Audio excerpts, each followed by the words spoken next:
So today we're going to be looking at the conquest of Thessalonica and Albania from the rise of the Ottoman Empire. First 3 years of his reign, Sultan Murad II had already conducted significant military operations against the Byzantines, suppressed various rebelling Ottoman princes, and defeated a number of Turkic beys in Anatolia.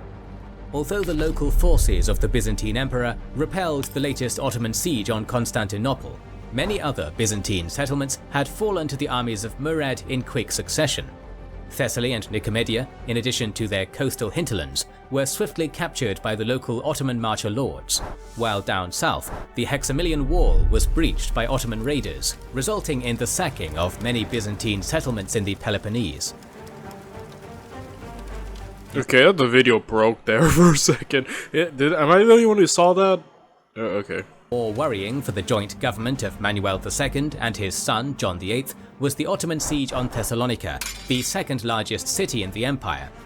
During the Ottoman interregnum, Thessalonica had been given to the senior emperor's nephew and rival claimant John VII and his minor son Andronikos V, but the pair had died in 1408 and 1407 respectively, thus bringing an end to Andronikos IV's side of the imperial dynasty.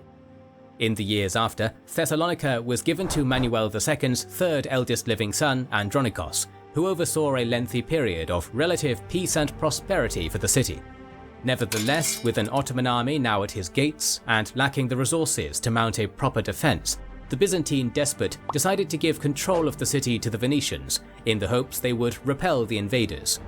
By the early fall of 1423, the transfer of power between the two states was completed, and a sizable Venetian garrison was installed in Thessalonica, thus officially ending over 1,500 years of on and off Roman rule in the city. In spite of the newly...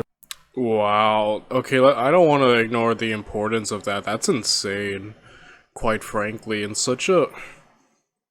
Thessalonica was going to fall either way, either to the Ottomans or whatnot. Like, there was no hope of repelling.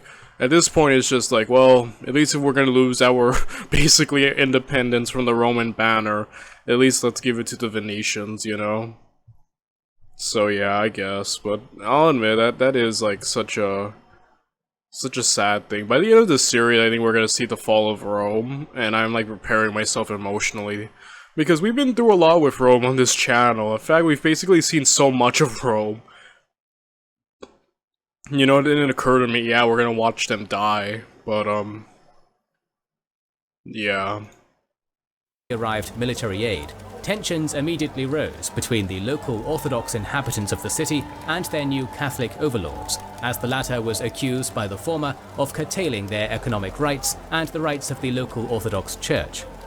As a result, the population of the once prosperous Thessalonica had fallen to 10,000 by the end of the decade, as many Byzantines fled en masse into Ottoman lands, deeming that life under the Venetians was akin to slavery. As the Ottoman grip around Thessalonica strengthened, John VIII embarked on a journey to the west, like his father and grandfather before him, in order to gain much-needed military and fiscal aid. Putting his teenage brother Constantine in charge of the imperial capital, the junior Byzantine emperor travelled to Venice, Milan and Hungary, but obtained nothing beyond a few empty pledges. Back in Constantinople, local Byzantine representatives signed a desperate peace treaty with Edirne in 1424, thus bringing the 3-year conflict with the Ottomans to an end. Much of the gains of the Treaty of Gallipoli, signed back in 1403, were erased, as John VIII's gamble to destabilize the Ottoman realm upon the death of Mehmed I had failed to bear fruit. Once again, Constantinople became a vassal state to Edirne, and was forced to pay a yearly tribute of 21,000 hyperpera to Murad II. The lands of the Byzantine realm were now reduced to a portion of the Morea, a number of the scattered islands in the Aegean, Constantinople and its hinterland, and a thin line of settlements dotted across the Thracian Black Sea coast up to Mesembria. The following year, the 75-year-old Manuel II died. Yeah, I did think what the Romans tried to do last video by trying to destabilize the Ottomans. I think they were gambling way too much with the Ottomans and getting too involved at certain parts. So I do think a part of this was brought on themselves for backing way too many people and getting way too involved in Ottoman politics, more than they needed to, and for trying to make power moves, like releasing, you know, certain Ottoman noblemen and whatnot, trying to destabilize the Ottomans. I just think they were biting off more than they could chew, and I think I was right in that, seeing by the results. And once again, just Rome is so small now. They've basically been reduced to beggar kings, and, you know, now just a vassal once again. So, again, it is kind of just like seeing Rome in such a, like, for lack of a better word, you know, I guess pathetic state is pretty sad. Like, once you see them at their height as probably the most influential empire the world has ever seen, to this, it is kind of just like, ugh, you know, it's a little jarring to witness. After a turbulent 34-year reign, he would be remembered as a dogged emperor who kept his dying empire alive against all odds, stemming the tide of more powerful rulers like Sultan Bayezid I, Emir Timur, and King Sigismund. With peace between Edirne and Constantinople re-established for the time being, the tightening Ottoman siege on Thessalonica still persisted, as Murad refused to recognize the Venetian acquisition of the city. War engulfed the Aegean Sea once more, as Ottoman raiders plundered a number of Venetian colonies in the region, while the Doge's navies began blockading the Dardanelles Strait. In spite of declaring war on Edirne, Venetian resolve to defend Thessalonica was lacking in comparison to their colonies in the Aegean, as many in Venice saw the former Byzantine city as an expensive and fruitless venture. After 7 long years of besiegement, Ottoman forces, under the personal command of the Sultan, managed to scale the land walls of Thessalonica successfully, and descended into the city, plundering and slaughtering their way to the fleeing Venetians in the harbour. The 15th century Byzantine historian John Anagnostis, who was also an eyewitness to the sack of the city, blamed the Venetian garrison for the bloody event, as they prevented the local Romans of Thessalonica from peacefully transferring the city to Ottoman authorities as they did back in 1387. Almost 3 decades after falling out of Ottoman control, the banners of Islam were hoisted over the second city of the Byzantine realm once more. As Thessalonica fell to Murad, a number of Ottoman military operations were also launched, directed at Albania and Epirus. The Despotate of Epirus was one of the Byzantine successor states established in the aftermath of the sack of Constantinople during the Fourth Crusade, back in 1204. Ruled by a branch of the former Imperial Angelos dynasty, the Despotate achieved its military and economic height during the 1220s as the newly established Empire of Thessalonica. However, after its devastating and decisive defeat to Bulgaria at the Battle of Klokotnitsa in 1230, the state steadily contracted in land and influence over the next century. Nevertheless, the Despotate chugged along during the 1300s under new Italian leadership, which saw it maintain its autonomy against a number of foes, mainly the Serbians and Byzantines.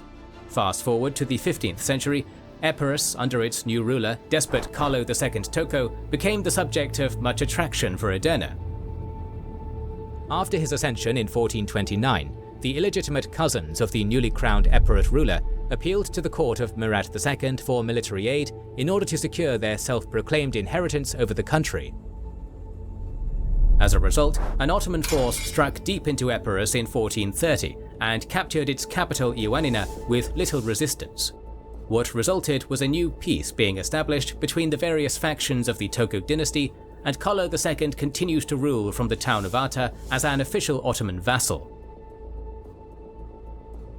For the last century, the various lords and rulers of Albania had often played off their more powerful neighbours like the Venetians, Serbians and the Ottomans against one another in order to maintain their autonomy. However, since the reign of Mehmed I, Edirne's interest in taming the mountains of Albania became evident, as more and more military campaigns were launched into the region, culminating in the conquests of Flori and Kruja back in 1417. As a result of these conquests, Albanian lords began submitting to Ottoman vassalage in droves, and even began sending their sons and heirs to the Ottoman court as political hostages. Meanwhile, the Timur and Devshirme systems were introduced across the wider region, while the unpopular jizya tax on non-Muslims was instituted on Catholic and Orthodox Albanians alike. After languishing under unpopular Islamic rule for years, the war between the Venetians and the Ottomans gave many dissatisfied Albanian lords the opportunity to revolt against their Ottoman overlords, which they did in 1428, forging an alliance with the Doge of Venice. Many of these lords wished to retake their seized lands from the Timur-holding Ottoman provincials of the region, and so a bloody struggle began in earnest over the local region. In spite of early Albanian successes, after the fall of Thessalonica in 1430, Venice signed a separate peace treaty with Edurne, thus leaving the Albanian lords on their own in their struggle for independence. Between 1432 and 1436, Ottoman forces systematically defeated the disunited Albanian nobility one by one, and by the end of the military campaign, all of Albania was put under direct Ottoman rule. As Albania entered the Ottoman orbit, an opportunity to bring Serbia back into the fold also arose for Edurne. Under its ruler, Stefan Lazarevic, the Serbian despotate had drifted out of Ottoman vassalage during the aftermath of the Battle of Ankara in 1402, and had since then acted as a buffer state between the Ottomans and Hungary. However, with the sudden death of the childless Stefan in 1427, the reconciled noble and renowned for his administrative, diplomatic, and military acumen, Stefan died in a hunting accident. Man, these hunting accidents are starting to catch bodies, eh? But yeah, Stefan was an interesting character in terms of his loyalty towards the Ottomans, his subsequent breaking free for Serbia, and yeah. Overall, a very interesting guy in world history, at least in this video, you know? And yeah.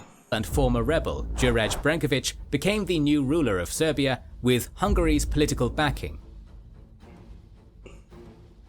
In return for helping him secure the Serbian throne, Juraj promised to surrender the Danube fortress towns of Belgrade and Golubac to King Sigismund, in addition to becoming his vassal. However, before the acquisition took place, the local commander of Golubac, in a surprising act of treachery, had instead sold his fortress to nearby Ottoman authorities for a sum of 12,000 ducats, and soon a Turkish garrison occupied its walls. Not wanting Muslim forces to have a major staging ground to conduct future raiding operations into his realm, the Hungarian king mustered an army of 5,000 to 10,000 men to retake Golubac back for Christendom. By the spring of 1428, the siege of the fortress began with an immense artillery bombardment of its walls, a first in Hungarian history. While the defenders of Golubac were showered with cannonballs from naval ships, the new fortress of Leslavara was also constructed on the opposite shoreline of the Danube as a means to further supply the siege.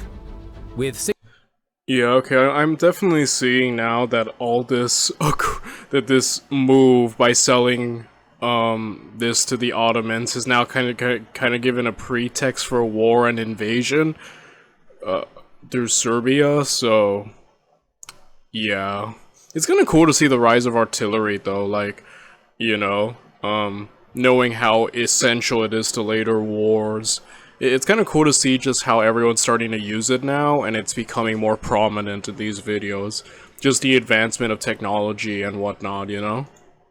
Sigismund now besieging Golubac from the south, it seemed like it was only a matter of time before the fortress would fall back into Christian hands.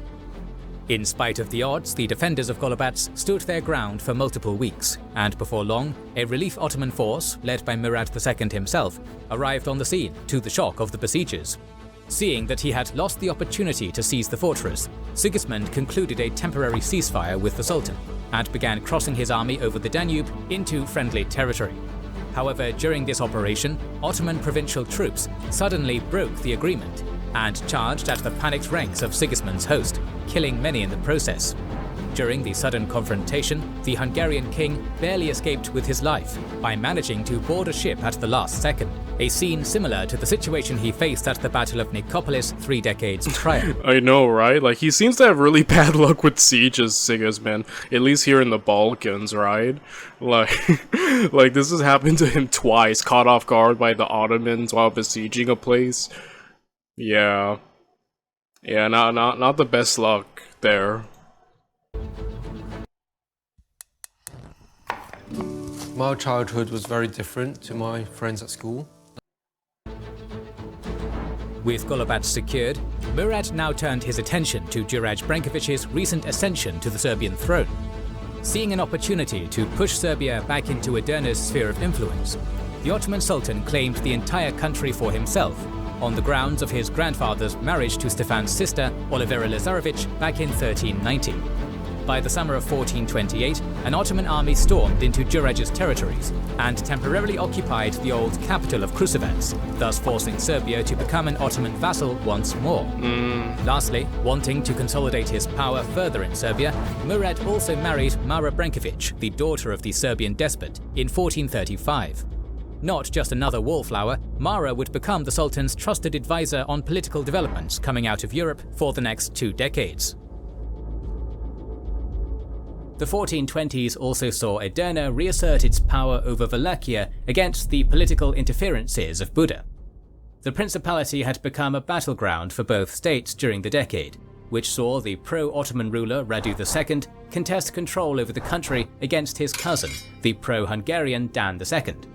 The Wallachian throne changed hands 7 times between the 2 members of the Basarab family, which finally culminated in Dan II succeeding in permanently gaining control over the country as a Hungarian vassal in 1427. However, this status quo was not to last long, as the Wallachian voivode would be killed in 1432 during an Ottoman invasion that saw Edirne once again install its own puppet ruler in the country, Alexander I Aldeia. In spite of his installment, the pro-Ottoman voivode suddenly fell seriously ill in 1435 and died the following year.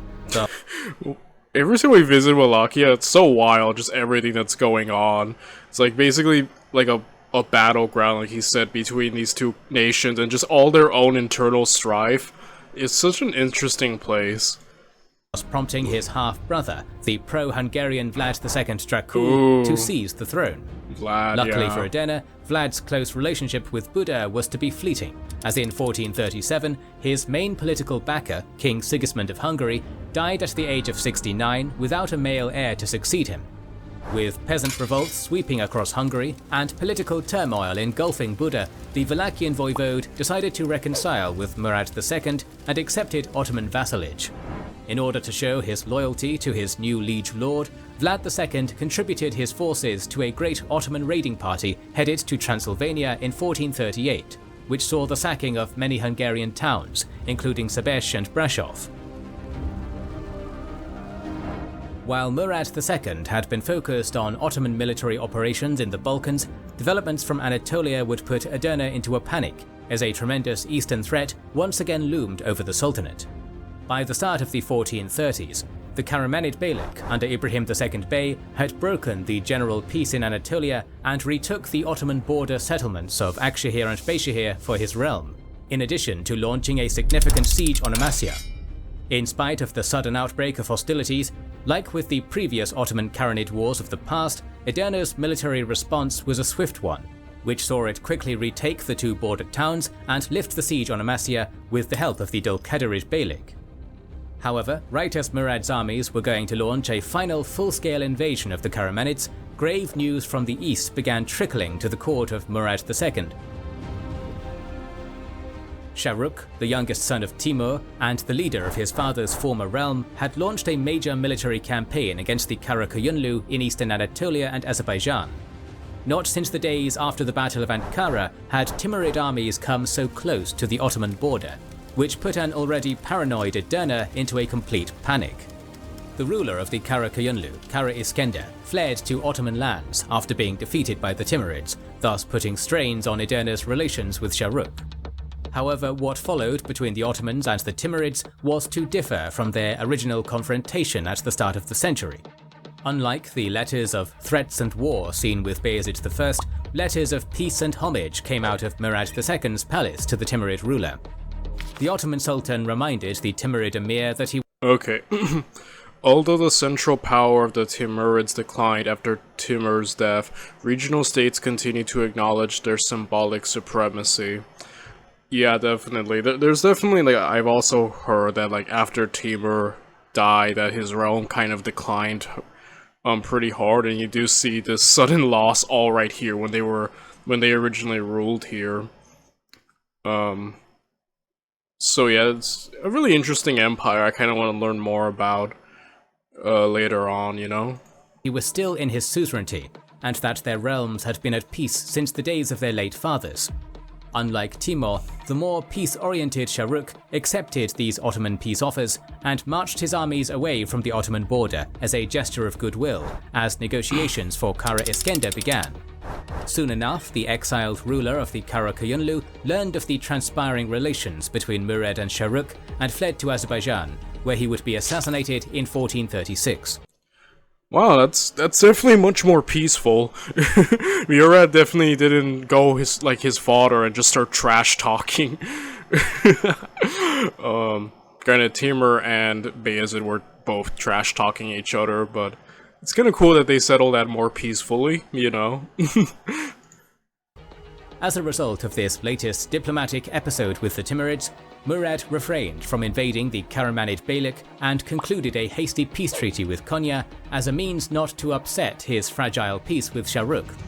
Even though the Karamanids were off the table, the Ottoman Sultan did, however, take the time to re-establish rule amongst the petty beyliks of Genik and annex the region in a show of power by the end of the decade. For the better part of the last 70 years, the Byzantine Empire had become a small part of an ever-expanding Turkish world. After the military defeats of the 1420s, more Romans now lived outside the control of Constantinople than within. Increasingly, economic transactions in the imperial capital were being carried out in the Ottoman currency, as official Byzantine coinage slowly became obsolete in value. The Turkish language had infiltrated daily Roman life, as many Roman citizens could now speak it fluently when making transactions with Turkish merchants.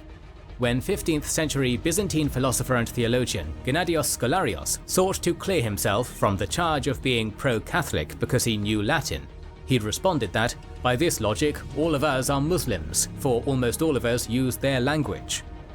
Through the means of cultural and economic influences, it seemed to many that the Turkish world would swallow the remains of the Roman world in a few generations. However, even at this late date in their decline, the Byzantines looked for ways to unshackle themselves from the clutches of the Ottomans. Although expanding at the expense of Edirne was not an option anymore, expansion in Morea against the various Latin powers of the region would prove to be a vital source of much-needed tax income for the central state. The Latin fortress towns of Klamutsi and Patras were seized by the emperor's younger brother, despot Constantine, in alright, that's interesting. Cool to see that Rome can still at least do something. I'll say though, yeah, it seems like the plan for the Ottomans, or at least like I said, they were probably gonna like slowly integrate, like, you know, Constantinople into it, like absorb it slowly. So it's interesting that, yeah, the Romans still are trying to find ways to fight through this, you know? And, yeah, I believe this is the same Constantine who will end up becoming the final emperor, if I'm correct. I could be wrong about that. So yeah. 1427 and 1429, while the latter and his younger brother, despot Thomas, thoroughly conquered the Principality of Achaia in 1432 and even made diplomatic strides to bring the Duchy of Athens to heel.